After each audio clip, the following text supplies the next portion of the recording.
আজকে আমরা চিন্তা ভাবনা করতেছি যে মোটরসাইকেলে আমাদের এলাকাটা ঘুরবো। সেই কারণেই বাসায় থেকে বের হইলাম।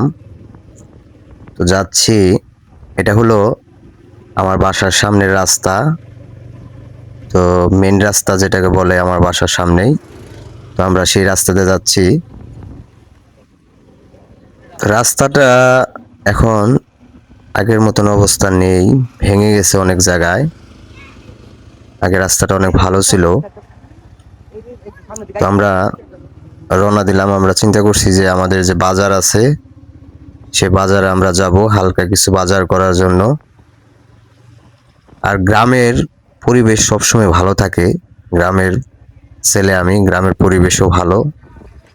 দেখেন এখান দিয়ে আমার কিন্তু বাম পাশে ধান ক্ষেত, সবুজ ধান ক্ষেতগুলো।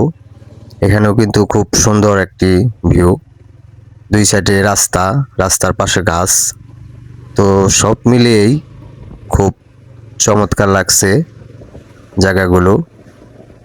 আর এই রাস্তা দিয়ে মোটামুটি প্রাইভেট কার এবং কয়েকটি ইন্ডাস্ট্রি আছে আমাদের এই এলাকার ভিতরেই। তো বড় বড় গাড়িগুলোও চলে, সেই কারণে রাস্তাগুলো ভেঙে গেছে। আমরা যাব বাজার। বাজার আমাদের বাসায় থেকে, যে বাজারটা আমাদের বাসায় থেকে 2.5 কিলোমিটার দূরে। তো আমার যাইতে সর্বোচ্চ 5 মিনিটের মতন লাগে। তো এখন রাস্তাগুলো ভেঙে গেছে, তাই বিদায় একটু সময় বেশি লাগতেছে। যাচ্ছি। তো আমার পিছনে ভিডিও করতেছে আমার ভাই, ও ভিডিও করতেছে। আমরা যাচ্ছি এখন আমাদের সে মাওনা বাজার, মাওনার হাট, কিছু বাজার করার জন্য।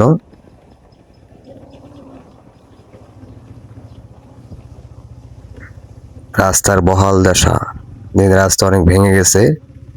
তো গ্রামের যে প্রাকৃতিক সৌন্দর্য সেটা কখনোই কিন্তু ভোলার নয়। যারা গ্রামের ছেলে তারা কিন্তু গ্রামকেই ভালোবাসবে। শহরের চেয়ে আমি মনে করি গ্রাম অনেক ভালো। গ্রামের মানুষগুলোও ভালো, গ্রামের মানুষগুলো সহজ সরল হয়ে থাকে, মানুষগুলো ভালো।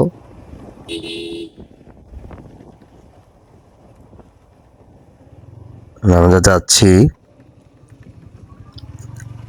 তো এখানে আমাদের এই রাস্তা দিয়ে কিন্তু আমরা চাইলে নুহাসপল্লী যাইতে পারি।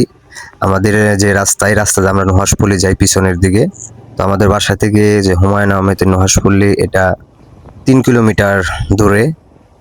তো যাই হোক, এখানে হয়তোবা সামনে সাইনবোর্ড দেখতে পারবেন। সাইনবোর্ডে কালিয়াকুর মাওনা লেখা আছে, আর এদিক দিয়ে লেখা। যাই হোক, এটা হলো মেন রাস্তা, যেটা কালিয়াকুর মাওনা। এই রাস্তাতে কালিয়াকুরে যাওয়া যায়। তো রাস্তাটা এতটা, এখন দুপুর টাইমে গেছি তো এই কারণে রাস্তাটা এতটা যানজট ছিল না, মোটামুটি ভালোই ছিল। তো চাইলাম তাই আপনাদের মধ্যে একটু শেয়ার করার জন্য প্রাকৃতিক পরিবেশে ঘোরা এবং গ্রামের যে